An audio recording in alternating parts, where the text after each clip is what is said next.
Hey everyone, and welcome to this explainer. Today, we're unpacking a really fascinating narrative from our source material, and it completely pulls back the curtain on the hidden mechanics of workplace success. We're talking about a story that goes way beyond coding, technical skills, or, staring at spreadsheets all day. We are diving deep into the human element of how things actually get done in a fast-paced corporate environment. Okay, let's dive right into this. When does a project actually begin? Now, most of us would probably point to a formal kickoff meeting, right?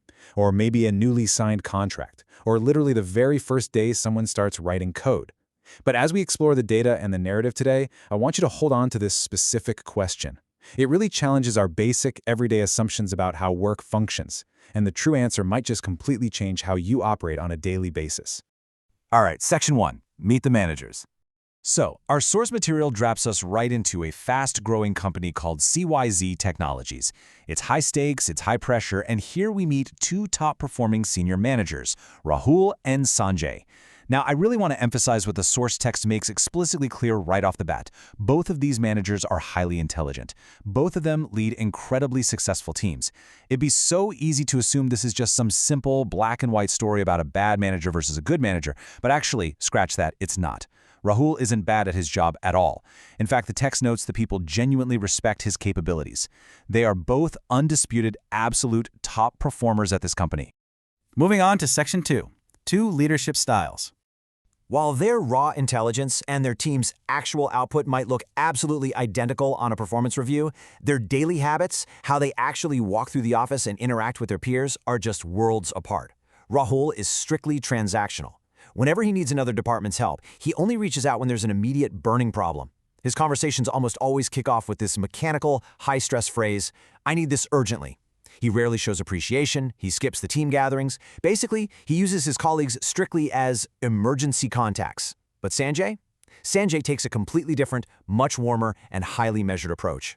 Even when he needs absolutely nothing from anyone, he visits other teams. He takes the time to congratulate people on their wins. He proactively shares useful ideas and makes it a deliberate point to introduce new employees around the office.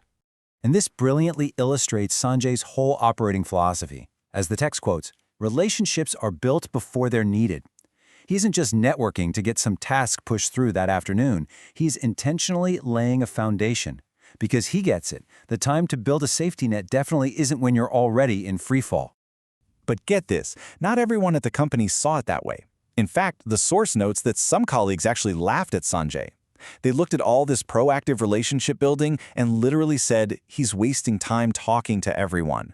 And in a corporate culture that's super obsessed with immediate productivity and urgent metrics, taking a few minutes to just chat or congratulate someone can easily look like a total distraction to the untrained eye. But Sanjay, he just smiled and kept at it. Which brings us to Section 3. The unexpected crisis. Because as it always does in business, the calm routine of the office was completely shattered. A major client uncovered a critical, project-halting issue. And man, the timing could not have been worse. It was found just 2 days before a massive launch. The clock was ticking loud, the pressure was completely off the charts, and there was practically zero margin for error here. Now, what's really interesting here is the sheer overwhelming complexity of fixing this specific crisis. This wasn't just some isolated software bug that one person could quietly patch in a basement. Resolving this required immediate, totally synchronized help from 4 entirely different departments: testing, security, cloud infrastructure, and customer support. And, as fate would have it, both managers ended up facing a similar crisis that demanded this exact cross-functional miracle. So, here's where the rubber finally meets the road. Look at the stark contrast in how the company responds. When Rahul's crisis hit, he immediately did what he always does. He fired off urgent emails. Now, nobody blatantly ignored him because remember, he is respected, but everyone already had their own strict deadlines to worry about. Since he was basically just an emergency contact to them, they only chipped in when they had some spare time, so the delays just kept growing and growing. But when Sanjay faced his crisis, well, before he even had to formally ask for help, people were stepping up and spontaneously volunteering. They were telling him, "Hey, I'll stay late," or "My team can handle the testing. We'll fix the cloud deployment. Customer support is already preparing the docs." The exact same type of crisis yielded a completely different corporate response, based entirely on who is asking for the favor. And because of this overwhelming wave of voluntary, super enthusiastic support, Sanjay's crisis was totally averted. Within just 2 days, relying entirely on that stored goodwill of his colleagues across all those different departments, the project was saved. Section 4. The CEO's crucial question. So after the dust finally settled and the launches were secured, the CEO calls both managers into his office. But he did something highly unusual for a tech company leader.